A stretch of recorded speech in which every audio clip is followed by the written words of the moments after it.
प्यारे विद्यार्थियों, पंजाब एजुसैट स्टूडियो मोहाली तो दास परमिंदर सिंह ढिल्लों, लैक्चरर राजनीति शास्त्र, सरकारी कन्या सीनियर सेकेंडरी स्कूल शैणा जिला बरनाला की तरफों आप सब का स्वागत है।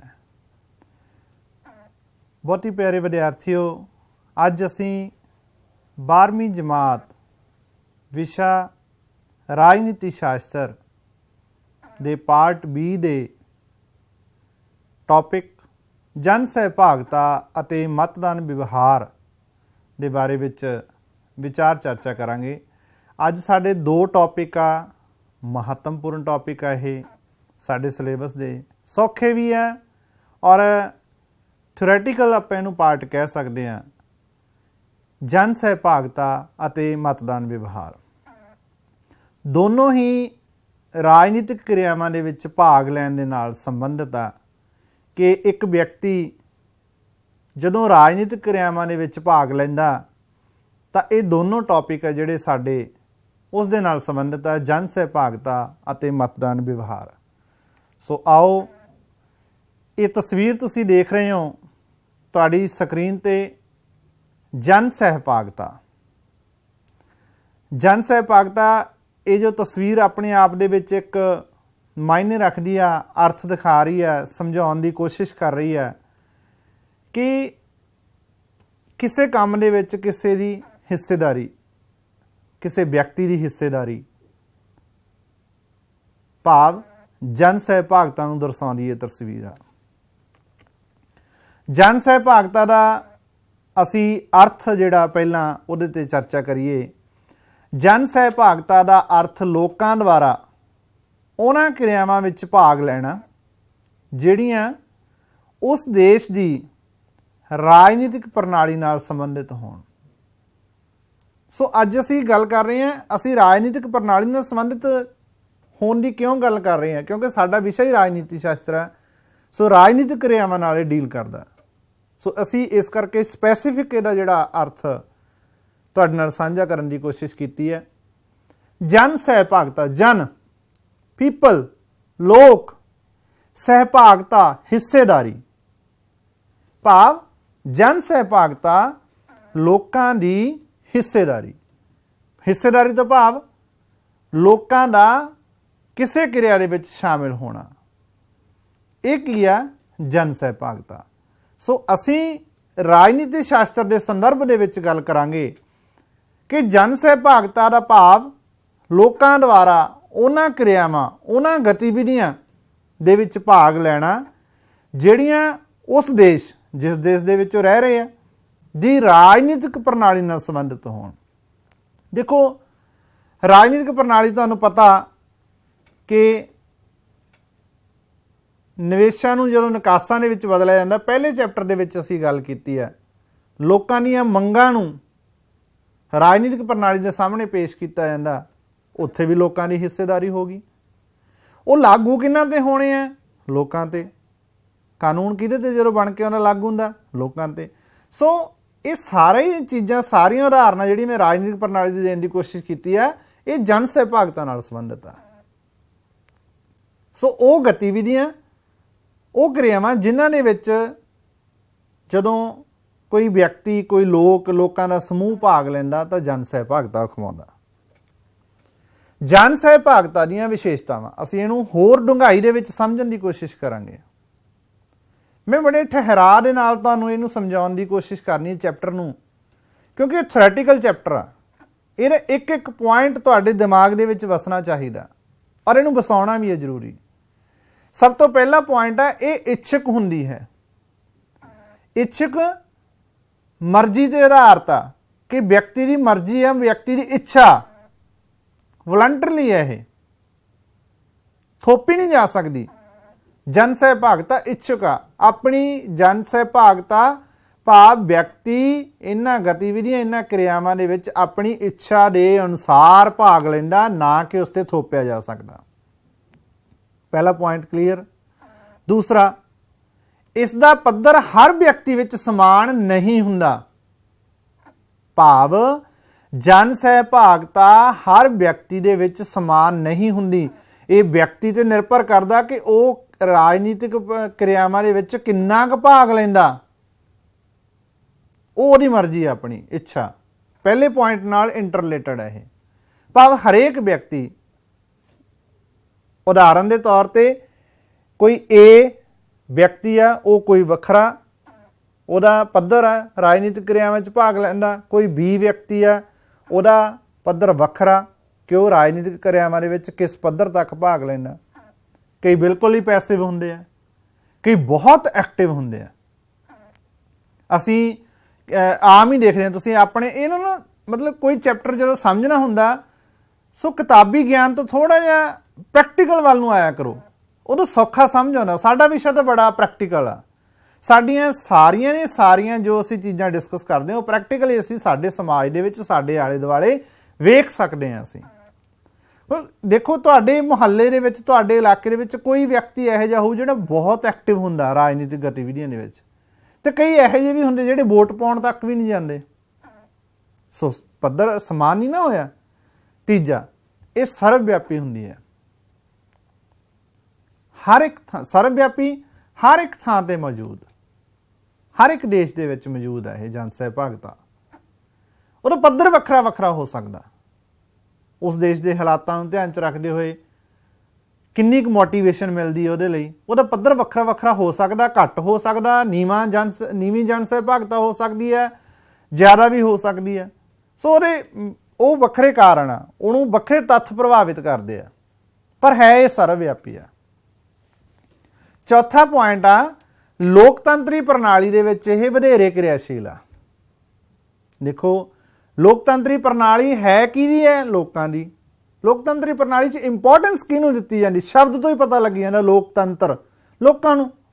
ਸੋ ਲੋਕਤੰਤਰ ਪ੍ਰਣਾਲੀ 'ਚ ਜੇ ਲੋਕਾਂ ਨੂੰ ਵੱਧ ਇੰਪੋਰਟੈਂਸ ਮਿਲ ਗਈ ਤਾਂ ਉਹ ਵੱਧ ਐਕਟਿਵ ਵੀ ਹੋਣਗੇ।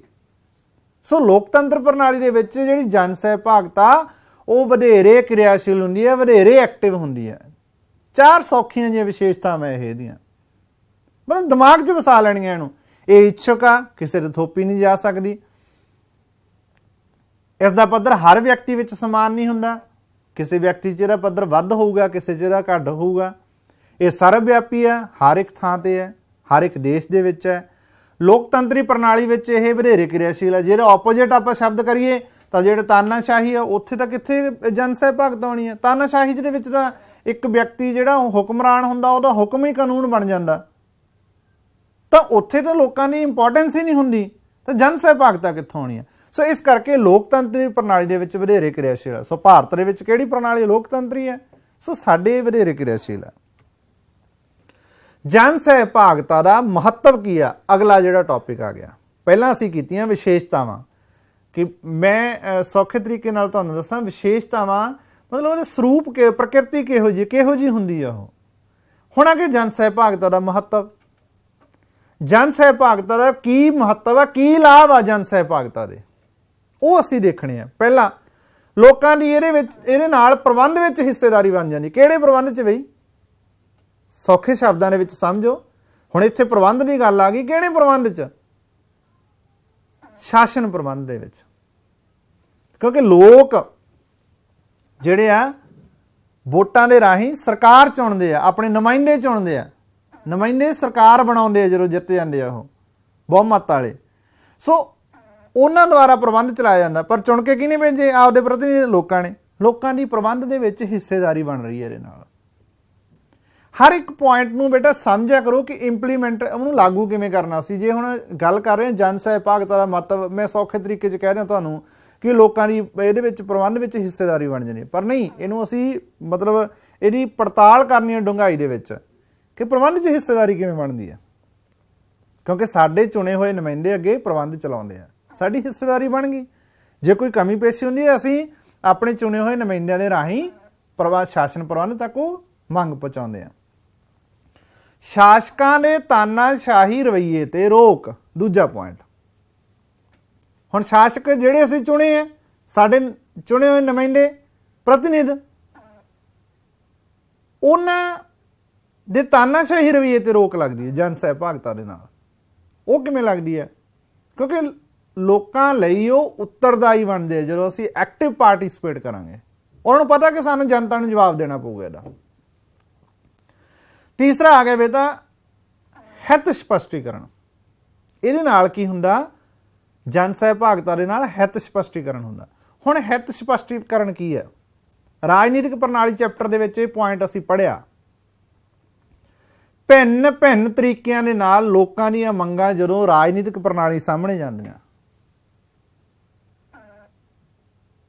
ਉਹ ਆ ਹਿਤ ਸਪਸ਼ਟੀਕਰਨ। ਸੋ ਜਨ ਸਹਿਭਾਗਤਾ ਦੇ ਨਾਲ ਹਿਤ ਸਪਸ਼ਟੀਕਰਨ ਹੁੰਦਾ, ਕਿਉਂਕਿ ਜਨ ਸਹਿਭਾਗਤਾ ਪਹਿਲਾਂ ਹੀ ਕਹਿੰਦੀ ਹੈ ਕਿ ਲੋਕਾਂ ਦੀ ਰਾਜਨੀਤਿਕ ਪ੍ਰਣਾਲੀ ਦੀਆਂ ਗਤੀਵਿਧੀਆਂ, ਉਹਦੇ ਨਾਲ ਸੰਬੰਧਿਤ ਗਤੀਵਿਧੀਆਂ ਦੇ ਵਿੱਚ ਹਿੱਸੇਦਾਰੀ, ਹਿੱਸਾ ਲੈਣਾ। ਚੌਥਾ ਪੁਆਇੰਟ ਸਥਿਰ ਸਰਕਾਰ। जन सहभागिता का यह महत्व आ, सरकार स्थिर हो जाती है। किहड़ी सरकार स्थिर होगी? जिहड़ी लोकां दीयां इच्छावां ते लोकां दीयां मंगां ते खरी उतरूगी, फिर ही उहदे नाल लोक जुड़नगे उस राजनीतिक दल दे नाल, बार बार वो फिर ही जितूगा। सो ये है जन सहभागिता का महत्व। हुण आपां एक उदाहरण लैनी है, तुहाडी स्क्रीन ते शो हो रहा कि भारत दे विच वोट अधिकार की वरतों। देखो ये क्यों, ये स्लाइड क्यों तैयार की गई एक विच? तुसीं कहोगे इहदा हुण इकदम की कनैक्शन आ गया जन सहभागिता दे नाल? जन सहभागिता की है?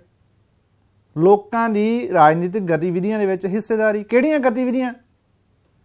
वोट पाउणा, अपने नुमाइंदे चुनना, ये उदाहरण आ। सो वोट पाउणा भी एक जिहड़ी जन सहभागिता दे अंडर एक गतिविधि आ गई, राजनीतिक गतिविधि। सो ये देखते हैं कि कदों कदों किन्नी क जन सहभागिता सी भारत दे विच। असीं रैंडमली विचों 10-10 12-12 साल के वक्फे नाल लोक सभा चोणां दे साल चुने हैं। देखो तुहाडी स्क्रीन ते शो हो रहा कि 1952 दे विच वोटरां दी कुल गिनती किन्नी सी? 17.60 करोड़। पर उहदे चों किन्ने प्रतिशत वोट पे? 44.63। जन सहभागिता किन्नी हुई? लोगों ने किन्ने वोट दे विच हिस्सा लिया? 1977 दे विच 31.83 करोड़ सी वोटर, ते पर वोटां किन्नियां पईयां? किन्ने लोगों ने पाईयां 31.83 चों? 60% ने। 1991 दे विच 52.10। किन्ने परसेंट लोगों ने वोटां पाईयां? 56.73। 2004 दे विच किन्ने वोटर सी कुल?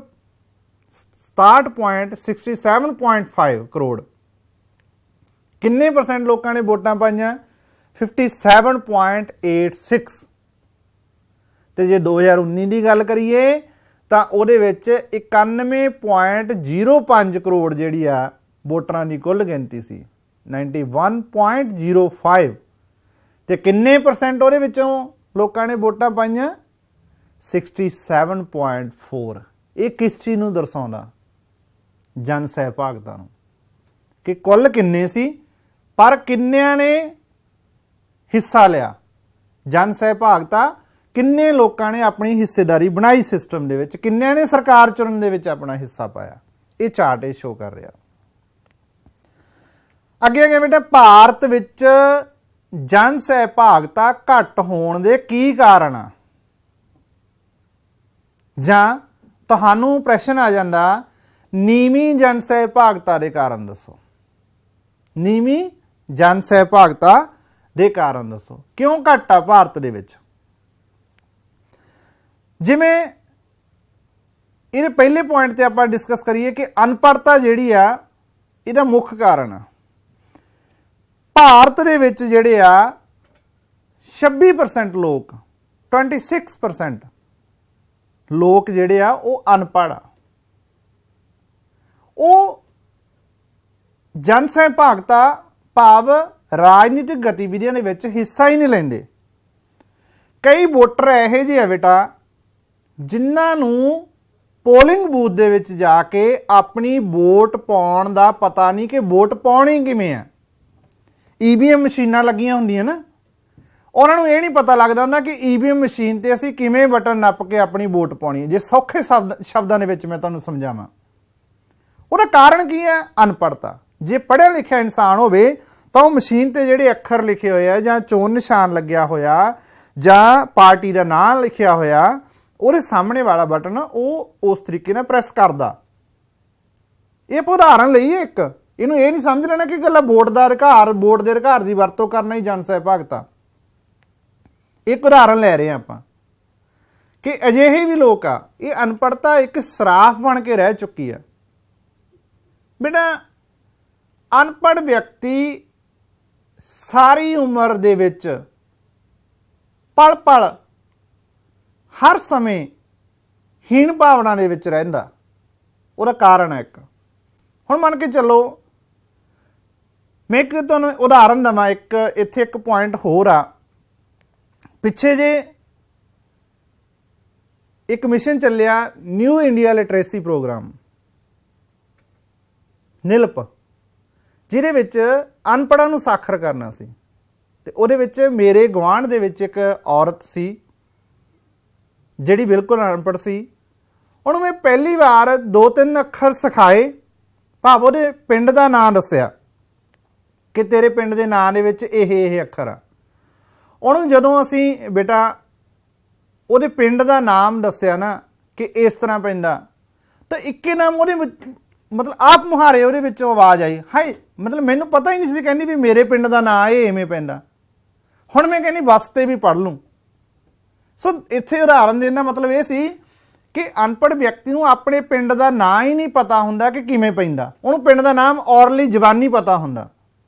ਸੋ ਰਾਜਨੀਤਿਕ ਗਤੀਵਿਧੀਆਂ ਤਾਂ ਬਹੁਤ ਦੂਰ ਦੀ ਗੱਲ। ਇਹ ਅਜਮਾ ਕੇ ਦੇਖਿਓ, ਕਦੇ ਤੁਸੀਂ ਸਿਖਾਉਣ ਦੀ ਕੋਸ਼ਿਸ਼ ਕਰਕੇ ਦੇਖਿਓ, ਦੂਰ ਕਰਨ ਦੀ ਕੋਸ਼ਿਸ਼ ਕਰਕੇ ਦੇਖਿਓ ਵੀ ਅਨਪੜ੍ਹਤਾ ਜੇ ਦੂਰ ਕਰ ਸਕਦੇ ਹੋ, ਤੁਸੀਂ ਯੋਗਦਾਨ ਪਾ ਸਕਦੇ, ਤੁਸੀਂ ਪਾ ਸਕਦੇ ਹੋ ਇਸ ਦੇ ਵਿੱਚ ਯੋਗਦਾਨ। ਸੋ ਅਗਲਾ ਜਿਹੜਾ ਨੀਵੀਂ ਜਨ ਸਹਿਭਾਗਤਾ ਜਾਂ ਜਨ ਸਹਿਭਾਗਤਾ ਘੱਟ ਹੋਣ ਦਾ ਕਾਰਨ ਕੀ ਹੈ? ਗਰੀਬੀ। ਭਾਰਤ ਦੇ ਵਿੱਚ 29% ਆ ਜਿਹੜੇ ਵੋਟਰ ਲੋਕ, 29% ਲੋਕ ਬਿਲੋ ਪਾਵਰਟੀ ਲਾਈਨ ਆ, ਗਰੀਬੀ ਰੇਖਾ ਤੋਂ ਹੇਠਾਂ ਆਪਣਾ ਜੀਵਨ ਬਸਰ ਕਰ ਰਹੇ ਆ। BPL ਜਿਹਨੂੰ ਕਹਿ ਦਿੰਦੇ ਆ, ਬੀ ਬੋਲ ਵਾਲੀ PL, ਬਿਲੋ ਪਾਵਰਟੀ ਲਾਈਨ, ਗਰੀਬੀ ਰੇਖਾ ਤੋਂ ਹੇਠਾਂ। ਇੱਕ ਲੈਵਲ ਨਿਰਧਾਰਿਤ ਕੀਤਾ ਗਿਆ, ਉਦੋਂ ਥੱਲੇ ਗਰੀਬੀ ਰੇਖਾ ਜਿਹੜੀ ਮਤਲਬ ਥੱਲੇ ਸ਼ੁਰੂ ਹੋ ਜਾਂਦੇ ਗਰੀਬੀ, ਜਿਹਨੂੰ ਆਪਾਂ ਡਿਫਾਈਨ ਕਰ ਸਕਦੇ ਹਾਂ ਵੀ ਇਹ ਗਰੀਬ ਆ, ਤਾਂ ਉਹਦੇ ਤੋਂ ਥੱਲੇ 29% ਲੋਕ ਆ ਕੁੱਲ ਆਬਾਦੀ ਦਾ। ਦੇਖੋ 29% ਕਿੰਨਾ ਹੁੰਦਾ। ਤੇ ਮੈਂ ਤਾਂ ਸੌਖੀ ਜੀ ਇੱਕ ਤੁਹਾਨੂੰ ਉਦਾਹਰਨ ਦੇਵਾਂ, ਤਾਂ ਇਹ ਜਦੋਂ ਗਰੀਬੀ ਆ ਤਾਂ ਸ਼ਾਮ ਦੀ ਰੋਟੀ ਦੀ ਚਿੰਤਾ ਤਾਂ ਵਿਅਕਤੀ ਰਾਜਨੀਤਿਕ ਗਤੀਵਿਧੀਆਂ ਦੇ ਵਿੱਚ ਭਾਗ ਕਿੱਥੋਂ ਲਊਗਾ? ਉਹ ਇੱਕ ਕਹਾਵਤ ਆ, ਪੇਟ ਨਾ ਪਈਆਂ ਰੋਟੀਆਂ ਤੇ ਸਭੇ ਗੱਲਾਂ ਖੋਟੀਆਂ। ਕੀ ਚੰਗਾ ਲੱਗਦਾ? ਕੁਛ ਵੀ ਨਹੀਂ ਚੰਗਾ ਲੱਗਦਾ। ਸੋ ਇਹ ਵੀ ਇੱਕ ਕਾਰਨ ਆ ਭਾਰਤ ਵਿੱਚ ਨੀਵੀਂ ਜਨ ਸਹਿਭਾਗਤਾ ਦਾ। ਅਗਲਾ ਆ ਗਿਆ ਬੇਰੁਜ਼ਗਾਰੀ। ਹੁਣ ਜਿਹੜਾ ਬੇਰੁਜ਼ਗਾਰੀ ਪੁਆਇੰਟ ਆ, ਦੇਖੋ ਇੱਕ ਤਸਵੀਰ ਅਸੀਂ ਸ਼ੋਅ ਕਰ ਰਹੇ ਹਾਂ ਅਨਐਮਪਲੋਇਮੈਂਟ ਦੀ। ਸੋ ਬੇਰੁਜ਼ਗਾਰੀ ਤੇ ਅਨਪੜ੍ਹਤਾ ਜਿਹੜੀ ਆ ਉਹ ਕਨੈਕਟਡ ਆ। ਅਨਪੜ੍ਹ ਵਿਅਕਤੀ ਆਮ ਤੌਰ ਤੇ, ਚਾਹੇ ਕਈ ਅਨਪੜ੍ਹ ਵਿਅਕਤੀ ਬਹੁਤ ਵਧੀਆ ਆਪਦਾ ਸੈਲਫ ਬਿਜ਼ਨਸ ਵੀ ਕਰ ਰਹੇ ਆ, ਪਰ ਮੋਸਟਲੀ ਦੇਖਣ 'ਚ ਮਿਲਦਾ ਕਿ ਉਹ ਬੇਰੁਜ਼ਗਾਰ ਹੁੰਦੇ ਆ। ਸੋ ਇਹ ਵੀ ਇੱਕ ਬੇਰੁਜ਼ਗਾਰੀ ਜਿਹੜੀ ਜਨ ਸਹਿਭਾਗਤਾ ਘੱਟ ਹੋਣ ਦਾ ਕਾਰਨ ਆ। ਤੁਸੀਂ ਆਪਣੇ ਆਲੇ ਦੁਆਲੇ ਝਾਤ ਮਾਰ ਕੇ ਦੇਖਿਓ ਕਿ ਆਪਣੇ ਆਲੇ ਦੁਆਲੇ ਦੇ ਵਿੱਚ ਕਿੰਨੇ ਲੋਕ ਬੇਰੁਜ਼ਗਾਰ ਆ ਤੇ ਕਿੰਨਿਆਂ ਨੂੰ ਰੁਜ਼ਗਾਰ ਮਿਲਿਆ ਹੋਇਆ। ਸੋ ਬੇਰੁਜ਼ਗਾਰਾਂ ਦੀ ਲਾਈਨ ਲੰਬੀ ਹੋਊਗੀ ਕੰਪੈਰੇਟਿਵਲੀ ਇੰਪਲੋਇਡ ਪਰਸਨ ਦੇ, ਜਿਨ੍ਹਾਂ ਨੂੰ ਰੁਜ਼ਗਾਰ ਮਿਲਿਆ ਹੋਇਆ। ਅਗਲਾ ਕਾਰਨ ਹੈ ਭ੍ਰਿਸ਼ਟਾਚਾਰ। ਸੋ ਭ੍ਰਿਸ਼ਟਾਚਾਰ ਆ ਜਿਹੜਾ, ਇਹ ਵੀ ਜਨ ਸਹਿਭਾਗਤਾ ਘੱਟ ਹੋਣ ਦਾ ਕਾਰਨ ਆ। ਭ੍ਰਿਸ਼ਟਾਚਾਰ ਕੀ ਆ? ਰਿਸ਼ਵਤਖੋਰੀ। ਇਹ ਸਾਰੀਆਂ ਫੀਲਡਾਂ 'ਚ ਅੱਜ ਕੱਲ੍ਹ ਇਹਨੇ ਆਪਣੇ ਪੈਰ ਪਸਾਰੇ ਹੋਏ ਆ। ਜਿਵੇਂ ਆਮ ਹੀ ਕਿਹਾ ਜਾਂਦਾ ਕਿ ਭ੍ਰਿਸ਼ਟਾਚਾਰ ਦੇ ਕਾਰਨ ਲੋਕਾਂ ਦਾ ਰਾਜਨੀਤਿਕ ਖੇਤਰਾਂ, ਰਾਜਨੀਤਿਕ ਗਤੀਵਿਧੀਆਂ ਦੇ ਵਿੱਚ ਆਉਣ ਤੋਂ ਵਿਸ਼ਵਾਸ ਉੱਠਿਆ ਹੋਇਆ। ਇਹ ਵੀ ਘੱਟ ਜਨ ਸਹਿਭਾਗਤਾ ਦਾ ਕਾਰਨ ਹੈ। ਅਗਲਾ ਕਾਰਨ ਹੈ ਸਿੱਖਿਅਤ ਲੋਕਾਂ ਵਿੱਚ ਰਾਜਨੀਤਿਕ ਉਦਾਸੀਨਤਾ। ਹੁਣ ਇੱਥੇ ਵਰਡ ਯੂਜ਼ ਕੀਤਾ ਗਿਆ ਸਿੱਖਿਅਤ ਲੋਕਾਂ ਵਿੱਚ। ਸਿੱਖਿਅਤ ਲੋਕ, ਪੜ੍ਹੇ ਲਿਖੇ ਲੋਕ, ਉਹਨਾਂ 'ਚ ਕੀ ਆ? ਰਾਜਨੀਤਿਕ ਉਦਾਸੀਨਤਾ, ਭਾਵ ਉਹ ਰਾਜਨੀਤਿਕ ਖੇਤਰ 'ਚ ਨਹੀਂ ਜਾਣਾ ਚਾਹੁੰਦੇ। ਉਹ ਇਹ ਮੰਨਦੇ ਆ ਕਿ ਰਾਜਨੀਤੀ ਹੈ ਜਿਹੜੀ ਉਹ ਭ੍ਰਿਸ਼ਟ ਲੋਕਾਂ ਦੀ ਖੇਡ ਆ। ਆਮ ਤੌਰ ਤੇ ਇਹ ਮੰਨਿਆ ਜਾਂਦਾ ਵੀ ਅਸੀਂ ਨਹੀਂ ਉੱਧਰ ਜਾਣਾ, ਕਿਉਂਕਿ ਰਾਜਨੀਤੀ ਦਾ ਮਤਲਬ ਜਦੋਂ ਅਰਥ ਕੱਢਿਆ ਜਾਂਦਾ ਨਾ, ਉਹਨੂੰ ਹਮੇਸ਼ਾ ਨੈਗੇਟਿਵ ਲਿਆ ਜਾਂਦਾ, ਨਕਾਰਾਤਮਕ ਉਹਨੂੰ ਭਾਵਨਾ ਨਾਲ ਦੇਖਿਆ ਜਾਂਦਾ ਵੀ ਨਹੀਂ ਜੀ ਰਾਜਨੀਤੀ, ਅਸੀਂ ਜਿਵੇਂ ਆਮ ਹੀ ਕਹਿ ਦਈਏ ਵੀ ਇਹ ਤਾਂ ਰਾਜਨੀਤੀ ਕਰਦਾ ਜੀ। ਮਤਲਬ ਜੇ ਕੋਈ ਇਨਸਾਨ ਕੋਈ ਲੁਕ ਛਿਪ ਕੇ ਕੋਈ ਕੰਮ ਕਰ ਰਿਹਾ, ਉਹਨੂੰ ਮਤਲਬ ਰਾਜਨੀਤੀ ਕਰਨਾ ਕਹਿ ਦਿੰਦੇ ਆ, ਉਹਨੂੰ ਨਕਾਰਾਤਮਕ ਪ੍ਰਭਾਵ ਪੈਂਦਾ ਉਹਦੇ ਵਿੱਚ। ਸੋ ਪੜ੍ਹੇ ਲਿਖੇ ਲੋਕ ਵੀ ਇਹਦੇ 'ਚ ਨਹੀਂ ਜਾ ਰਹੇ, ਇਹ ਵੀ ਇੱਕ ਕਾਰਨ। ਅੱਗੇ ਚੋਣਾਂ ਤੋਂ ਬਾਅਦ ਰਾਜਨੀਤਿਕ ਦਲਾਂ ਦੀ ਕਿਰਿਆਹੀਨਤਾ। ਜਦੋਂ ਚੋਣਾਂ ਹੁੰਦੀਆਂ ਨੇ ਬੇਟਾ, ਤੁਸੀਂ ਦੇਖਿਆ ਕਰੋ ਕਿ ਚੋਣਾਂ ਦੇ ਸਮੇਂ ਕਿੰਨੇ ਰਾਜਨੀਤਿਕ ਦਲ ਆਪਦੇ ਪ੍ਰੋਗਰਾਮ ਕਰਦੇ ਆ, ਪਿੰਡਾਂ ਦੇ ਵਿੱਚ ਸੱਥਾਂ 'ਤੇ ਆ ਕੇ ਪ੍ਰੋਗਰਾਮ ਕੀਤੇ ਜਾਂਦੇ ਆ, ਰੈਲੀਆਂ ਕੀਤੀਆਂ ਜਾਂਦੀਆਂ। ਪਰ ਜਦੋਂ ਚੋਣਾਂ ਹੋ ਜਾਂਦੀਆਂ, ਉਦੋਂ ਬਾਅਦ ਕਿੰਨੀਆਂ ਕੁ ਰੈਲੀਆਂ ਹੁੰਦੀਆਂ, ਕਿੰਨੀਆਂ ਕੁ ਜਨਤਕ ਸਭਾਵਾਂ ਲੱਗਦੀਆਂ ਤੁਹਾਡੇ ਪਿੰਡਾਂ ਦੇ ਵਿੱਚ, ਤੁਹਾਡੇ ਹਲਕੇ 'ਚ, ਤੁਹਾਡੇ ਮੁਹੱਲੇ 'ਚ। ਇਹ ਤੁਹਾਨੂੰ ਪ੍ਰਤੱਖ ਤੁਹਾਡੇ ਸਾਹਮਣੇ ਆ, ਕਿਉਂਕਿ ਤੁਸੀਂ ਸੀਨੀਅਰ ਕਲਾਸ ਹੋ, ਤੁਸੀਂ ਸਮਝਦੇ ਹੋ। 12ਵੀਂ ਕਲਾਸ ਦੇ ਵਿਦਿਆਰਥੀ ਇਸ ਚੀਜ਼ ਨੂੰ ਸਮਝਣ ਦੇ ਯੋਗ ਹੋ ਜਾਂਦੇ ਆ। ਚੋਣਾਂ ਸਮੇਂ ਹੋਣਾ, ਮੂਹਰੇ ਚੋਣਾਂ ਦਾ ਮਾਹੌਲ ਹੋਣਾ। ਆਪਣੇ ਪੰਜਾਬ ਦੇ ਵਿੱਚ ਕਿੰਨੀਆਂ ਚੋਣਾਂ ਹੋਣੀਆਂ, ਪੰਚਾਇਤੀ ਚੋਣਾਂ ਵੀ ਹੋਣਗੀਆਂ, ਲੋਕ ਸਭਾ ਦੀਆਂ ਚੋਣਾਂ ਭਾਰਤ ਦੇ ਵਿੱਚ ਹੋਣਗੀਆਂ। ਉਦੋਂ ਦੇਖਿਓ ਕਿੰਨਾ ਚੋਣਾਂ ਸਮੇਂ ਰਾਜਨੀਤਿਕ ਦਲ ਕਿਰਿਆਸ਼ੀਲ ਹੋਏ ਵੀ ਹੁੰਦੇ ਆ, ਉਦੋਂ ਬਾਅਦ ਕਿਰਿਆਹੀਨਤਾ ਹੋ ਜਾਂਦੀ ਹੈ। ਅਗਲਾ ਪੁਆਇੰਟ ਹੈ ਸਮਾਜਿਕ ਅਤੇ ਰਾਜਨੀਤਿਕ ਪਛੜਾਪਣ। ਹੁਣ ਪਛੜਾਪਣ ਭਾਵ ਬੈਕਵਰਡ, ਕਿਹੜੇ ਕਿਹੜੇ ਖੇਤਰ 'ਚ ਗੱਲ ਹੋਈ ਆ? ਸਮਾਜਿਕ ਅਤੇ ਰਾਜਨੀਤਿਕ ਦੋਹਾਂ ਖੇਤਰਾਂ ਦੀ ਗੱਲ ਹੋਈ ਆ। ਸਮਾਜਿਕ ਖੇਤਰ 'ਚ ਪਛੜਾਪਣ ਕਿਵੇਂ ਹੋ ਗਿਆ ਕਿ ਸਾਡੇ ਲੋਕ ਰੂੜੀਵਾਦੀ ਵਿਚਾਰਾਂ ਨਾਲ, ਹਲੇ ਵੀ ਬਹੁਤ ਜ਼ਿਆਦਾ ਵੱਡਾ ਤਬਕਾ, ਬਹੁਤ ਜ਼ਿਆਦਾ ਪ੍ਰਤੀਸ਼ਤ ਲੋਕ ਰੂੜੀਵਾਦੀ ਵਿਚਾਰਾਂ ਭਾਵ ਅੰਧ ਵਿਸ਼ਵਾਸਾਂ ਨਾਲ ਜੁੜੇ ਹੋਏ ਆ, ਜਕੜੇ ਹੋਏ ਆ। ਜੁੜੇ ਹੋਏ ਨਹੀਂ ਕਹਾਂਗਾ, ਜਕੜੇ ਹੋਏ ਆ। ਉਹਨਾਂ ਦੇ ਵਿੱਚੋਂ ਨਹੀਂ ਬਾਹਰ ਨਿਕਲ ਪਾ ਰਹੇ ਉਹ। ਸੋ ਇਸ ਕਰਕੇ ਭਾਰਤ ਦੇ ਵਿੱਚ ਜਿਹੜੀ ਜਨਸਹਿਭਾਗਤਾ ਉਹ ਘੱਟ ਆ। ਇਹ ਜੋ ਅਸੀਂ ਪਿੱਛੇ ਡਿਸਕਸ ਕੀਤਾ ਉਹ ਪਹਿਲਾ ਟੌਪਿਕ ਸੀ ਸਾਡਾ, ਜਨਸਹਿਭਾਗਤਾ। ਹੁਣ ਅਗਲਾ ਇਹਦੇ ਵਿੱਚ ਨਾਲ ਹੀ ਇੰਟਰਕਨੈਕਟਡ ਆ ਟੌਪਿਕ, ਮਤਦਾਨ ਵਿਵਹਾਰ। ਮਤਦਾਨ ਵਿਵਹਾਰ ਕੀ ਹੁੰਦਾ? ਇਹਦਾ ਅਰਥ ਸੌਖੇ ਤਰੀਕੇ ਨਾਲ ਅਸੀਂ ਸਮਝੀਏ। ਮਤਦਾਤਾ ਆਪਣੇ ਵੋਟ ਦੀ ਵਰਤੋਂ ਕਰਦੇ ਸਮੇਂ ਕਿੰਨਾ ਤੱਥਾਂ ਤੇ ਹਾਲਾਤਾਂ ਤੋਂ ਪ੍ਰਭਾਵਿਤ ਹੁੰਦਾ, ਉਹਨੂੰ ਜਿਹੜਾ ਮਤਦਾਨ ਵਿਵਹਾਰ ਕਹਿੰਦੇ। ਭਾਵ ਮਤਦਾਨ ਵੋਟ ਦੇ ਅਧਿਕਾਰ ਨੂੰ ਪਾਉਣ ਸਮੇਂ ਜੋ ਵਿਅਕਤੀ ਦਾ ਵਿਵਹਾਰ ਹੁੰਦਾ, ਉਹਨੂੰ ਜਿਹੜੇ ਤੱਥ ਪ੍ਰਭਾਵਿਤ ਕਰਦੇ ਆ, ਕਿਹੜੇ ਤੱਥਾਂ ਤੋਂ ਤੇ ਕਿਹੜੇ ਹਾਲਾਤਾਂ ਤੋਂ ਪ੍ਰਭਾਵਿਤ ਹੁੰਦਾ, ਉਹਨੂੰ ਕੀ ਕਿਹਾ ਜਾਂਦਾ? ਮਤਦਾਨ ਵਿਵਹਾਰ। ਇਹਦੇ ਵਿੱਚ ਪਹਿਲਾ ਪੁਆਇੰਟ ਆ ਗਿਆ ਬੇਟਾ ਜਾਤੀਵਾਦ। ਜਾਤੀਵਾਦ ਆ ਜਿਹੜਾ ਉਹ ਮਤਦਾਨ ਵਿਵਹਾਰ ਨੂੰ ਬਹੁਤ ਹੱਦ ਤੱਕ ਪ੍ਰਭਾਵਿਤ ਕਰਦਾ। ਜਿਵੇਂ ਇੱਕ ਤੁਹਾਨੂੰ ਉਦਾਹਰਨ ਦੇਵਾਂ, ਹਰਿਆਣੇ ਦੇ ਵਿੱਚ ਕਹਾਵਤ ਆ ਕਿ ਜਾਟ ਕੀ ਵੋਟ ਜਾਟ ਕੋ, ਭਾਵ ਜਿਸ ਜਾਤੀ ਦਾ ਉਮੀਦਵਾਰ ਹੁੰਦਾ ਤੇ ਉਸ ਜਾਤੀ ਦੇ ਵੋਟਰ ਉਸੇ ਉਮੀਦਵਾਰ ਨੂੰ ਹੀ ਆਪਣੀ ਵੋਟ ਦੇਣਾ ਪਸੰਦ ਕਰਦੇ ਆ, ਤੇ ਜਿਹੜੇ ਰਾਜਨੀਤਿਕ ਦਲ ਆ ਉਹ ਵੀ ਉਸੇ ਜਾਤੀ ਦੇ ਵੋਟਰ ਨੂੰ ਚੋਣਾਂ ਦੇ ਵਿੱਚ ਉਮੀਦਵਾਰ ਦੇ ਤੌਰ ਤੇ ਘੋਸ਼ਿਤ ਕਰਦੇ ਆ। ਤੇ ਕਿੱਥੇ ਕਰਦੇ ਆ? ਜਿੱਥੇ ਉਸ ਦੀ ਜਾਤੀ ਦੇ ਸੰਬੰਧਿਤ ਜ਼ਿਆਦਾ ਲੋਕ ਹੋਣ, ਤਾਂ ਕਿ ਜਾਤੀ ਦੇ ਤੌਰ ਤੇ ਲੋਕ ਪ੍ਰਭਾਵਿਤ ਹੋ ਕੇ ਆਪਣੇ ਵੋਟ ਦੇ ਅਧਿਕਾਰ ਦੀ ਵਰਤੋਂ ਕਰਨ। ਇਹ ਪਹਿਲਾ ਪੁਆਇੰਟ। ਦੂਜਾ, ਭਾਰਤ ਦੇ ਵਿੱਚ ਧਰਮ ਬਹੁਤ ਆ। ਧਰਮ ਆਮ ਤੌਰ ਤੇ ਮੰਨਿਆ ਜਾਂਦਾ ਕਿ ਨੈਤਿਕ ਸਿੱਖਿਆ ਦਿੰਦਾ, ਪਰ ਜੇ ਆਪਾਂ ਇੱਥੇ ਗੱਲ ਕਰੀਏ ਮਤਦਾਨ ਵਿਵਹਾਰ ਨੂੰ ਧਰਮ ਕਿਵੇਂ ਪ੍ਰਭਾਵਿਤ ਕਰਦਾ, ਤਾਂ ਧਰਮ ਆਧਾਰਿਤ ਰਾਜਨੀਤਿਕ ਦਲ ਵੀ ਬਣੇ ਹੋਏ ਆ ਬੇਟਾ, ਜਿਨ੍ਹਾਂ ਦੇ ਉਮੀਦਵਾਰ ਵੀ ਉਸੇ ਧਰਮ ਨਾਲ ਰਿਲੇਟਡ ਹੁੰਦੇ ਆ। ਤੇ ਜਿਸ ਚੋਣ ਹਲਕੇ ਦੇ ਵਿੱਚ ਜਿਹੜੇ ਧਰਮ ਦੇ ਲੋਕਾਂ ਦੀ ਗਿਣਤੀ ਜ਼ਿਆਦਾ ਹੁੰਦੀ ਹੈ, ਉੱਥੇ ਉਸੇ ਧਰਮ ਦਾ ਉਮੀਦਵਾਰ ਹੀ ਮੈਦਾਨ ਦੇ ਵਿੱਚ ਉਤਾਰਿਆ ਜਾਂਦਾ, ਤਾਂ ਕਿ ਵੋਟ ਵੱਧ ਤੋਂ ਵੱਧ ਪ੍ਰਾਪਤ ਕੀਤੇ ਜਾ ਸਕਣ। ਇਹ ਵੀ ਇੱਕ ਮਤਦਾਨ ਵਿਵਹਾਰ ਨੂੰ ਪ੍ਰਭਾਵਿਤ ਕਰਨ ਵਾਲਾ ਤੱਥ ਹੈ। ਖੇਤਰਵਾਦ। ਹੁਣ ਖੇਤਰਵਾਦ ਵੀ ਹੈ ਜਿਹੜਾ ਮਤਦਾਨ ਵਿਵਹਾਰ ਨੂੰ ਪ੍ਰਭਾਵਿਤ ਕਰਦਾ। ਖੇਤਰਵਾਦ ਕੀ ਹੁੰਦਾ ਕਿ ਆਪਣੇ ਖੇਤਰ ਨੂੰ ਪਹਿਲ ਦੇਣਾ। ਜਿਵੇਂ ਦੇਖੋ ਇਹ ਜਿਹੜਾ ਸਕਰੀਨ ਤੇ ਮੈਪ ਸ਼ੋ ਹੋ ਰਿਹਾ ਇਹਨੂੰ ਦੇਖੋ ਤੁਸੀਂ ਧਿਆਨ ਦੇ ਨਾਲ। ਜਿਵੇਂ ਖੇਤਰ, ਜਿਵੇਂ ਆਪਾਂ ਗੱਲ ਕਰੀਏ ਵੀ ਅਸੀਂ ਪੰਜਾਬੀਆਂ ਦਾ ਪੰਜਾਬ ਦਾ ਜਿਹੜਾ ਏਰੀਆ ਇਹ ਪੰਜਾਬ ਦੇ ਵਿੱਚ ਖੇਤਰਵਾਦ ਬਣਾ ਲਈਏ। ਮੰਨ ਕੇ ਚੱਲੋ ਰਾਜਸਥਾਨੀ ਕਹਿਣ ਅਸੀਂ ਰਾਜਸਥਾਨੀ ਆ ਜੀ, ਹਰਿਆਣੇ ਵਾਲੇ ਕਹਿਣ ਅਸੀਂ ਹਰਿਆਣਵੀ ਆ ਜੀ। ਇਹ ਵੀ ਮਤਦਾਨ ਵਿਵਹਾਰ ਨੂੰ ਪ੍ਰਭਾਵਿਤ ਕਰਦਾ। ਅੱਗੇ ਭਾਸ਼ਾਵਾਦ। ਹੁਣ ਭਾਸ਼ਾ ਕਿਸ ਖੇਤਰ ਦੇ ਵਿੱਚ ਕਿਹੜੀ ਭਾਸ਼ਾ ਬੋਲੀ ਜਾਂਦੀ ਹੈ ਉਸ ਤੇ ਆਧਾਰਿਤ ਵੋਟ ਦੇ ਅਧਿਕਾਰ ਨੂੰ ਪ੍ਰਭਾਵਿਤ ਕੀਤਾ ਜਾਂਦਾ ਉਸ ਆਧਾਰ ਤੇ। ਅੱਗੇ ਬੇਟਾ ਰਾਜਨੀਤਿਕ ਦਲਾਂ ਦੇ ਪ੍ਰੋਗਰਾਮ ਅਤੇ ਨੀਤੀਆਂ। ਰਾਜਨੀਤਿਕ ਦਲਾਂ ਦੇ ਪ੍ਰੋਗਰਾਮ ਅਤੇ ਨੀਤੀਆਂ ਵੀ ਮਤਦਾਨ ਵਿਵਹਾਰ ਨੂੰ ਪ੍ਰਭਾਵਿਤ ਕਰਦੇ ਆ। ਉਹ ਕਿਵੇਂ? ਕਿਉਂਕਿ ਇਹ ਪਾਲਿਸੀਜ਼ ਇਹੋ ਜਿਹੀਆਂ ਲੈ ਕੇ ਆਉਂਦੇ ਵੋਟਾਂ ਦੇ ਸਮੇਂ ਰਾਜਨੀਤਿਕ ਦਲ ਵੀ ਅਸੀਂ ਚੋਣਾਂ ਤੋਂ ਬਾਅਦ ਅਸੀਂ ਇਹ ਕਰਾਂਗੇ, ਅਸੀਂ ਇਹ ਇਸ ਕਿਸੇ ਖਾਸ ਖੇਤਰ ਦੇ ਵਿੱਚ ਕੋਈ ਸੁਝਾਅ ਦਿੱਤੇ ਜਾਂਦੇ ਆ। ਤਾਂ ਲੋਕ ਲੁਭਾਉਣੇ ਜਿਹੜੇ ਨਾਅਰੇ ਆ ਉਹ ਵੀ ਹੁੰਦੇ ਆ। ਇਹ ਵੀ ਮਤਦਾਨ ਵਿਵਹਾਰ ਨੂੰ ਪ੍ਰਭਾਵਿਤ ਕਰਦੇ ਆ। ਵਿਚਾਰਕ ਵਚਨਬੱਧਤਾ। ਕਈ ਇਹ ਹੁਣ ਕੀ ਹੈ? ਵਿਚਾਰਕ ਵਚਨਬੱਧਤਾ ਕਿਸੇ ਵਿਚਾਰਧਾਰਾ ਤੋਂ ਮਤਦਾਤਾ ਦੁਆਰਾ ਪ੍ਰਭਾਵਿਤ ਹੋਣਾ।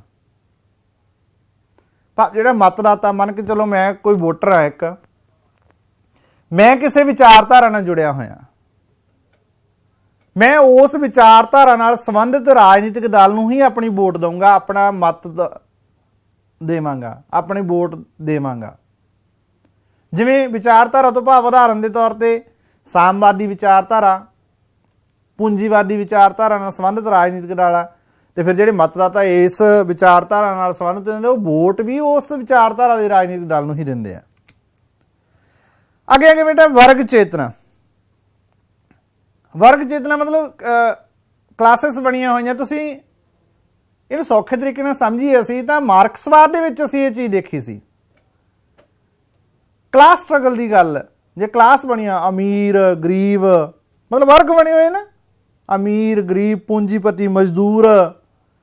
ਸੋ ਪੂੰਜੀਪਤੀ ਅਮੀਰ ਲੋਕ ਆ ਜਿਹੜੇ ਉਹ ਸੱਜੇ ਪੱਖੀ ਦਲਾਂ ਨੂੰ ਆਪਣਾ ਵੋਟ ਦਿੰਦੇ ਆ, ਉਹ ਪ੍ਰਭਾਵਿਤ ਹੁੰਦੇ ਆ ਉਸ ਚੀਜ਼ ਤੋਂ। ਗਰੀਬ ਤੇ ਜਿਹੜੇ ਭੂਮੀਹੀਣ ਆ ਮਜ਼ਦੂਰ ਆ ਇਹ ਖੱਬੇ ਪੱਖੀ ਰਾਜਨੀਤਿਕ ਦਲਾਂ ਨੂੰ ਆਪਣਾ ਵੋਟ ਦਿੰਦੇ ਆ। ਸੋ ਇਸ ਤਰੀਕੇ ਨਾਲ ਵਰਗ ਚੇਤਨਾ ਵੀ ਮਤਦਾਨ ਵਿਵਹਾਰ ਨੂੰ ਪ੍ਰਭਾਵਿਤ ਕਰਦੀ ਆ। ਚਮਤਕਾਰੀ ਲੀਡਰਸ਼ਿਪ। ਹੁਣ ਦੇਖੋ ਤਸਵੀਰ ਸ਼ੋਅ ਕਰ ਰਹੀ ਆ, ਸਾਰੇ ਵਿਅਕਤੀ ਇੱਕ ਵਿਅਕਤੀ ਦੇ ਮਗਰ ਚੱਲ ਰਹੇ ਆ। ਸੋ ਕਈ ਵਾਰ ਲੀਡਰ ਹੀ ਇੰਨਾ ਪ੍ਰਭਾਵਸ਼ਾਲੀ ਹੁੰਦਾ ਕਿਸੇ ਰਾਜਨੀਤਿਕ ਦਲ ਦਾ, ਵੋਟਰ ਆਪਣੇ ਆਪ ਹੀ ਉਹਦੇ ਤੋਂ ਪ੍ਰਭਾਵਿਤ ਹੋ ਜਾਂਦੇ ਆ। ਮਤਦਾਨ ਵਿਵਹਾਰ ਇਹਦੇ ਤੋਂ ਪ੍ਰਭਾਵਿਤ ਹੁੰਦਾ। ਫਿਰ ਉਸ ਲੀਡਰ ਨੂੰ ਧਿਆਨ 'ਚ ਰੱਖ ਕੇ, ਮਤਲਬ ਭਾਵੇਂ ਰਾਜਨੀਤਿਕ ਦਲ ਕਿਸੇ ਨਾਲ ਵੀ ਹੋਵੇ ਜੁੜਿਆ ਵਾ, ਉਹ ਉਸ ਲੀਡਰ ਦੇ ਮਗਰ ਹੀ ਚੱਲਣਾ, ਉਸ ਲੀਡਰ ਦੇ ਰਾਜਨੀਤਿਕ ਦਲ ਨੂੰ ਹੀ ਵੋਟ ਦਿੱਤੀ ਜਾਂਦੀ ਹੈ। ਇਹ ਚਮਤਕਾਰੀ ਲੀਡਰਸ਼ਿਪ। ਆਰਥਿਕ ਸਥਿਤੀਆਂ, ਇਹਨੂੰ ਸੌਖੇ ਤਰੀਕੇ ਨਾਲ ਸਮਝਣਾ ਅਸੀਂ। ਹੁਣ ਆਰਥਿਕ ਸਥਿਤੀਆਂ ਮਤਦਾਨ ਵਿਵਹਾਰ ਨੂੰ ਕਿਵੇਂ ਪ੍ਰਭਾਵਿਤ ਕਰ ਦੇਣਗੀਆਂ? ਆਰਥਿਕ ਸਥਿਤੀਆਂ ਕਿਹੜੀਆਂ ਹੁੰਦੀਆਂ? ਪੈਸੇ ਨਾਲ ਸੰਬੰਧਿਤ, ਤਸਵੀਰ ਹੀ ਦੱਸ ਰਹੀ ਹੈ। ਸੋ ਆਰਥਿਕ ਸਥਿਤੀਆਂ ਜਿਹੜੀਆਂ ਉਹ ਮਤਦਾਨ ਵਿਵਹਾਰ ਨੂੰ ਇਸ ਤਰੀਕੇ ਨਾਲ ਪ੍ਰਭਾਵਿਤ ਕਰਦੀਆਂ। ਜੇ ਤਾਂ ਵੋਟਾਂ ਦੇ ਨੇੜੇ ਤੇੜੇ ਜਿਹੜੀ ਆ ਕਿਸੇ ਸਟੇਟ 'ਚ ਜੇ ਚੋਣਾਂ ਹੋ ਰਹੀਆਂ ਜਾਂ ਕਿਸੇ ਰਾਜ ਦੇ ਵਿੱਚ ਚੋਣਾਂ ਹੋ ਰਹੀਆਂ ਤਾਂ ਉੱਥੋਂ ਦੀ ਜਿਹੜੀ ਆਰਥਿਕ ਸਥਿਤੀ ਚੰਗੀ ਹੋਊਗੀ ਤਾਂ ਸੱਤਾਧਾਰੀ ਦਲ ਨੂੰ ਵੋਟ ਵੱਧ ਪਊਗੀ।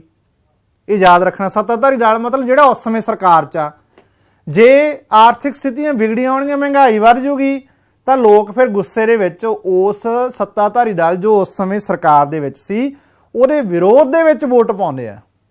ਇਹ ਵੀ ਮਤਦਾਨ ਵਿਵਹਾਰ ਨੂੰ ਪ੍ਰਭਾਵਿਤ ਕਰਦੇ ਆ। ਲੋਕਵਾਦੀ ਨਾਅਰੇ ਆ ਬਈ, ਇਹ ਵੀ ਜਿਹੜੇ ਆ ਮਤਦਾਨ ਵਿਵਹਾਰ ਨੂੰ ਪ੍ਰਭਾਵਿਤ ਕਰਦੇ ਆ। 1977 ਦੀਆਂ ਚੋਣਾਂ ਦੇ ਸਮੇਂ ਗਰੀਬੀ ਹਟਾਓ ਦਾ ਜਿਹੜਾ ਨਾਅਰਾ ਜਨਤਾ ਦਲ ਵੱਲੋਂ ਲਗਾਇਆ ਗਿਆ ਸੀ ਤੇ ਲੋਕਾਂ ਨੇ ਇਸੇ ਨਾਅਰੇ ਦੇ ਮਗਰ ਹੀ ਵੀ ਗਰੀਬੀ ਹਟੂਗੀ ਜਨਤਾ ਦਲ ਨੂੰ ਇੱਕ ਭਾਰੀ ਬਹੁਮਤ ਦਿੱਤਾ ਸੀ। ਤਤਕਾਲੀ ਮਸਲੇ, ਜਿਹੜੇ ਤਤਕਾਲੀ ਮਸਲੇ ਹੁੰਦੇ ਆ, ਕਰੰਟ ਇਵੈਂਟ, ਕਰੰਟ ਇਸ਼ੂਜ਼ ਜੋ ਉਸ ਸਮੇਂ ਚੱਲ ਰਹੇ ਹੁੰਦੇ ਆ। ਕਿਸ ਸਮੇਂ? ਜਦੋਂ ਬਿਲਕੁਲ ਵੋਟਾਂ ਨੇੜੇ ਹੋਣ, ਉਸ ਸਮੇਂ ਚੱਲ ਰਹੇ ਹੁੰਦੇ ਆ ਜਿਹੜੇ। ਸੋ ਉਹ ਮਸਲੇ ਵੀ ਮਤਦਾਨ ਵਿਵਹਾਰ ਨੂੰ ਪ੍ਰਭਾਵਿਤ ਕਰਦੇ ਆ। 1975 ਦੇ ਵਿੱਚ ਸੰਕਟਕਾਲੀਨ ਘੋਸ਼ਣਾ ਕੀਤੀ ਗਈ ਸੀ। ਉਹਦਾ ਪ੍ਰਭਾਵ ਜਿਹੜਾ 1977 ਦੀਆਂ ਚੋਣਾਂ ਦੇ ਵਿੱਚ ਦੇਖਣ ਨੂੰ ਮਿਲਿਆ ਸੀ। ਇਸੇ ਤਰ੍ਹਾਂ 1984 ਦੇ ਵਿੱਚ ਸ਼੍ਰੀਮਤੀ ਇੰਦਰਾ ਗਾਂਧੀ ਦੀ ਹੱਤਿਆ ਦਾ ਜਿਹੜਾ ਪ੍ਰਭਾਵ ਮਤਦਾਨ ਵਿਵਹਾਰ ਦੇ ਵਿੱਚ ਪ੍ਰਭਾਵਿਤ ਕਰਨ ਵਾਲੇ ਤੱਥਾਂ 'ਚ ਦੇਖਣ ਨੂੰ ਮਿਲਿਆ ਸੀ। ਇਹ ਇੱਕ ਉਦਾਹਰਣ ਆ, ਇਹ ਕਿਸੇ ਰਾਜਨੀਤਿਕ ਦਲ ਨਾਲ ਸੰਬੰਧਿਤ ਆਪਾਂ ਗੱਲ ਨਹੀਂ ਕਰ ਰਹੇ, ਮਤਲਬ ਇੱਕ ਉਦਾਹਰਣ ਦੇ ਰਹੇ ਹਾਂ ਅਸੀਂ ਜੋ ਇਤਿਹਾਸ ਦੇ ਵਿੱਚ ਹੋਇਆ। ਸੋ ਇਹ ਹੈ ਮਤਦਾਨ ਵਿਵਹਾਰ ਨੂੰ ਪ੍ਰਭਾਵਿਤ ਕਰਨ ਵਾਲੇ ਤੱਥ। ਅਸੀਂ ਅੱਜ ਦੇ ਇਸ ਲੈਕਚਰ ਦੇ ਵਿੱਚ ਮਤਦਾਨ ਵਿਵਹਾਰ ਨੂੰ ਪ੍ਰਭਾਵਿਤ ਕਰਨ ਵਾਲਾ ਅਗਲਾ ਤੱਤ ਡਿਸਕਸ ਕਰਾਂਗੇ, ਰਾਜਨੀਤਿਕ ਅੰਦੋਲਨ। 1982 ਤੋਂ 1985 ਤੱਕ ਜੇ ਮੈਂ ਉਦਾਹਰਨ ਦੇਵਾਂ ਤੇ ਪੰਜਾਬ ਦੇ ਵਿੱਚ ਹਰਚੰਦ ਸਿੰਘ ਲੌਂਗੋਵਾਲ ਦੀ ਅਗਵਾਈ ਦੇ ਅਧੀਨ ਅਕਾਲੀ ਦਲ ਨੇ ਜਿਹੜਾ ਰਾਜਨੀਤਿਕ ਅੰਦੋਲਨ ਸਿੱਖ ਮੋਰਚਾ ਜਿਹਨੂੰ ਆਪਾਂ ਕਹੀਏ, ਇਹਨੂੰ ਇੱਕ ਰਾਜਨੀਤਿਕ ਖੇਤਰ ਦੇ ਵਿੱਚ ਉਹਨੇ ਪ੍ਰਭਾਵ ਛੱਡਿਆ ਸੀਗਾ। ਇਹ ਸਿੱਖ ਮੋਰਚਾ ਰਾਜਨੀਤਿਕ ਅੰਦੋਲਨ ਨਹੀਂ ਸੀਗਾ, ਪਰ ਉਹਦਾ ਪ੍ਰਭਾਵ ਪਿਆ ਸੀ ਚੋਣਾਂ ਦੇ ਵਿੱਚ। 1985 ਦੇ ਵਿੱਚ ਅਕਾਲੀ ਦਲ ਨੂੰ ਬਹੁਮਤ ਦੇ ਨਾਲ ਜਿਤਾਇਆ ਗਿਆ ਸੀ। ਸੋ ਜਿਹੜੀ ਪੋਲੀਟੀਕਲ ਮੂਵਮੈਂਟਸ ਹੁੰਦੀਆਂ ਜਦੋਂ, ਕਿਉਂਕਿ ਇੱਥੇ ਸਿੱਖ ਮੋਰਚੇ ਨੇ ਕਿਵੇਂ ਪ੍ਰਭਾਵਿਤ ਕੀਤਾ, ਸਿੱਖ ਮੋਰਚਾ ਕਿਹਦੇ ਦੁਆਰਾ ਚਲਾਇਆ ਗਿਆ, ਅਕਾਲੀ ਦਲ ਦੁਆਰਾ। ਤੇ ਅਕਾਲੀ ਦਲ ਕੀ ਸੀ, ਰਾਜਨੀਤਿਕ ਦਲ। ਸੋ ਉਹਨੂੰ ਜਿਹੜਾ ਬਹੁਮਤ ਸਮਰਥਨ ਪ੍ਰਾਪਤ ਹੋਇਆ ਉਹ ਇਹਦਾ ਨਤੀਜਾ ਸੀ। ਉਮੀਦਵਾਰ ਦੀ ਸ਼ਖਸੀਅਤ, ਉਮੀਦਵਾਰ ਦੀ ਸ਼ਖਸੀਅਤ ਆ ਜਿਹੜੀ ਇਹ ਵੀ ਮਤਦਾਨ ਵਿਵਹਾਰ ਨੂੰ ਪ੍ਰਭਾਵਿਤ ਕਰਦੀ ਹੈ। ਪਹਿਲਾਂ ਹੀ ਆਪਾਂ ਗੱਲ ਕਰਕੇ ਜਿਹੜੇ ਚਮਤਕਾਰੀ ਲੀਡਰਸ਼ਿਪ, ਉਹੀ ਇੱਕੋ ਹੀ ਗੱਲ ਆ। ਕਈ ਵਾਰ ਨਾ ਕਈ ਪੁਆਇੰਟ ਇਹੋ ਜਿਹੇ ਹੁੰਦੇ ਆ ਕਿ ਬਹੁਤ ਸੌਖੇ ਤਰੀਕੇ ਨਾਲ ਆਮ ਤੌਰ ਤੇ ਇਹਨੂੰ ਸਮਝਣਾ ਕਿ ਘਰ ਦੇ ਵਿੱਚ ਇੱਕ ਜੇ ਮੰਨ ਕੇ ਚਲੋ ਅਸੀਂ ਸਬਜ਼ੀ ਬਣਾਈ ਹੈ ਆਲੂ ਮਟਰਾਂ ਦੀ, ਤਾਂ ਕੋਈ ਤਾਂ ਮੈਂਬਰ ਕਹੂਗਾ ਅਸੀਂ ਆਲੂ ਮਟਰਾਂ ਦੀ ਸਬਜ਼ੀ ਬਣਾਈ ਹੈ, ਕੋਈ ਕਹੂਗਾ ਅਸੀਂ ਮਟਰ ਆਲੂ ਬਣਾਏ ਆ। ਗੱਲ ਉਹੀ, ਉਹਨੂੰ ਕਹਿਣ ਦਾ ਤਰੀਕਾ ਬਦਲ ਗਿਆ। ਅਸੀਂ ਪੁਆਇੰਟ ਜੇ ਅਸੀਂ ਵਧਾਉਣੇ ਆ ਆਪਣੇ ਵੱਡੇ ਐਕਸਪ੍ਰੈਸ਼ਨ ਦੇ ਵਿੱਚ, ਪਹਿਲਾਂ ਅਸੀਂ ਚਮਤਕਾਰੀ ਲੀਡਰਸ਼ਿਪ ਦੀ ਗੱਲ ਕੀਤੀ ਸੀ, ਹੁਣ ਇੱਥੇ ਉਮੀਦਵਾਰ ਦੀ ਸ਼ਖਸੀਅਤ ਦੀ ਗੱਲ ਕਰ ਰਹੇ। ਥੋੜਾ ਹੀ ਫਰਕ ਹੈ ਇਹਦੇ 'ਚ ਕਿ ਉਮੀਦਵਾਰ ਜੇ ਇਮਾਨਦਾਰ, ਮਿਹਨਤੀ ਤੇ ਲੱਗਣ ਵਾਲਾ, ਉਹਨੂੰ ਜਿਹੜੇ ਵੋਟ ਵੱਧ ਮਿਲਦੇ ਆ, ਮਤਦਾਨ ਵਿਵਹਾਰ ਪ੍ਰਭਾਵਿਤ ਹੁੰਦਾ। ਸਰਕਾਰ ਦੀ ਕਾਰਜਸ਼ੀਲਤਾ ਵੀ ਜਿਹੜੀ ਹੈ, ਸਰਕਾਰ ਪਿਛਲੇ ਸਮੇਂ 'ਚ ਦੱਸਿਆ ਸੀ ਕਿ ਜਦੋਂ ਸਰਕਾਰ ਕੋਈ ਸੱਤਾਧਾਰੀ ਦਲ ਕਿ ਉਹਨੇ ਸਰਕਾਰ ਕਿਵੇਂ ਚਲਾਈ, ਉਹਨੂੰ ਉਹਦਾ ਨਤੀਜਾ ਵੋਟਾਂ ਦੇ ਵਿੱਚ ਦੇਖਣ ਨੂੰ ਮਿਲਦਾ। ਸੋ ਪਿਆਰੇ ਵਿਦਿਆਰਥੀਓ, ਅੱਜ ਅਸੀਂ ਆਪਣੇ ਸਿਲੇਬਸ ਦੇ ਬਹੁਤ ਦੋ ਅਹਿਮ ਟੌਪਿਕ ਜਨ ਸਹਿਭਾਗਤਾ ਅਤੇ ਮਤਦਾਨ ਵਿਵਹਾਰ ਕੀਤੇ। ਇਹ ਸਵਾਲ ਆਮ ਤੌਰ ਤੇ 4 ਨੰਬਰ ਦੇ ਵਿੱਚ ਅਤੇ ਵੱਡੇ ਸਵਾਲ ਦੇ ਰੂਪ ਦੇ ਵਿੱਚ 6 ਨੰਬਰ ਦੇ ਵਿੱਚ ਆਮ ਹੀ ਦੇਖਣ ਨੂੰ ਮਿਲ ਜਾਂਦੇ ਆ। ਸੋ ਪਿਆਰੇ ਵਿਦਿਆਰਥੀਓ, ਅਸੀਂ ਨਵੇਂ ਪੇਪਰ ਪੈਟਰਨ ਦੇ ਅਨੁਸਾਰ ਇਸ ਸਵਾਲ ਨੂੰ 6 ਨੰਬਰ ਦੇ ਵਿੱਚ ਜ਼ਿਆਦਾ ਅਸੀਂ ਵਿਚਾਰਨਾ। ਸੋ ਆਪ ਸਭ ਦਾ ਬਹੁਤ ਬਹੁਤ ਧੰਨਵਾਦ। ਸਤਿ ਸ਼੍ਰੀ ਅਕਾਲ।